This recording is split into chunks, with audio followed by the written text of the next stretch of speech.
ఆంధ్రప్రదేశ్లో మంత్రులకు ర్యాంకింగ్ ఇవ్వడంపై సర్వత్రా చర్చ జరుగుతుంది. ఏడాది పాలన కాకముందే మంత్రులకు ర్యాంకులు ఇవ్వటం వెనకాల ఉన్న ఆంతర్యం ఏంటి?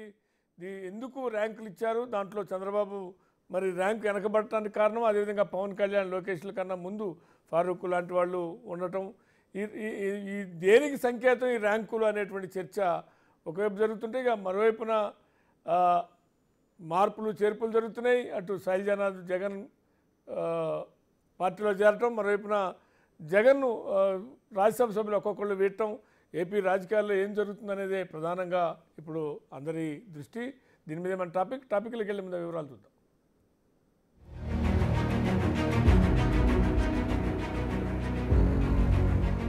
ఏపీలో సీఎం చంద్రబాబు మంత్రులకు ర్యాంకులు ప్రకటించడం ఒక్కసారిగా హాట్ డిబేట్ కు దారితీసింది. ఫైళ్ల క్లియరెన్స్ విషయం ఆధారంగా సీఎం ఈ ర్యాంకులిచ్చారు. ఇందులో ఫరూక్ తొలి స్థానంలో ఉండగా చివరి స్థానంలో వాసంశెట్టి సుభాష్ నిలిచారు. ఇందులో 6వ ర్యాంక్ సీఎం చంద్రబాబు, 8వ ర్యాంకులో లోకేష్, 10వ rank deputy CM Pawan Kalyan కిచ్చారు. ఈ లెక్కలపై ఒక్కసారిగా ఏపీలో పొలిటికల్ గా అలజడి రేగినట్లయింది. ఇందులో లోకేష్, పవన్ ర్యాంకుల చుట్టూనే రాజకీయం తిరుగుతోంది.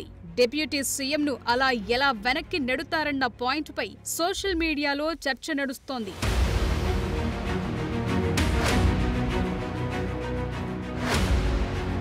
సరిగ్గా అవకాశం కోసం చూస్తున్న వైసీపీ నేతలు ఈ ఇష్యూను టార్గెట్ చేశారు. మాజీ మంత్రి అంబటి రాంబాబు చేసిన సెటైరికల్ ట్వీట్ మరింతగా పొలిటికల్ ఫైర్ క్రియేట్ చేసింది.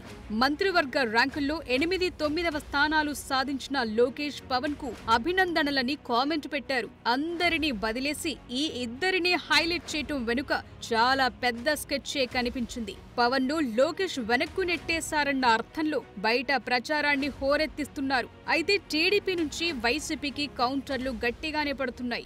8, 9 స్థానాల్లో ఉన్న లోకేష్, పవన్ 1, 2 స్థానాల్లోకొచ్చేందుకు కృషి చేస్తున్నారని బుద్ధా వెంకన్న ట్వీట్ చేశారు. అంతేకాదు 11 సీట్లు సాధించిన వైసీపీ 1 సీటు దిశగా వెళ్లేందుకు కృషి చేస్తున్నారంటూ కౌంటర్ సెటైర్ వేశారు.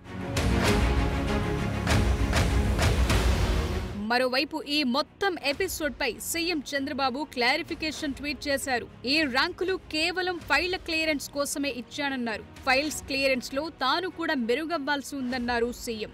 ఒకరిని ఎక్కువ, ఒకరిని తక్కువ చేసే ఉద్దేశంతో ఈ ర్యాంకులు ఇవ్వలేదని, ఎవరు ఏ స్థానంలో ఉన్నారో చెప్పటం ద్వారా పోటీ పడి పనిచేసేలా, పాలనలో వేగం పెంచేలా చేసిన ప్రయత్నమని వివరణ ఇచ్చారు. అటు కూటమి పార్టీలు పాజిటివ్ గానే తీసుకున్నాయి. అయితే ర్యాంకుల లిస్టును రాజకీయం చేయటం ద్వారా వైసీపీ ఆశించిన మైలేజ్ అయితే రాలేదు.